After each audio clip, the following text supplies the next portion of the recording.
This video will kick off with some statements about Burmese migrant workers who died like dogs within Thailand in general and on the island of Koh Tao in particular.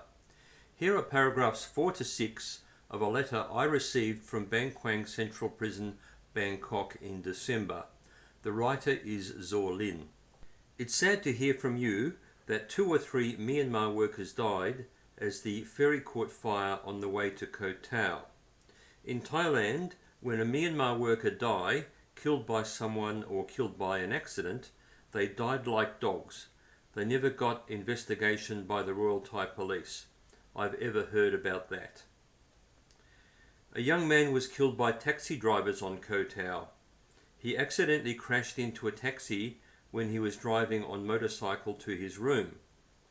The taxi driver got angry and his group of taxis took him to a mountain, and he was brutally tortured and was burned with car tyres.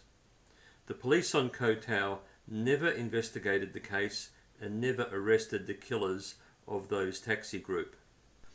After a few days that young man's death, the foreigner boss of that young man found out that his Myanmar worker was killed, and he secretly inquired about his death and tracked the killers of taxi group, but he never found the taxi drivers because the police had hidden them. I've ever heard that happen when I stayed on that island. It's always very interesting to hear from you what is happening outside nowadays. I feel so great to know that more news of Ukrainian prisoners of war being released by the Russian army in exchange. Dear Ian Yarwood, how are you? I hope you are in good health and all is fine with you.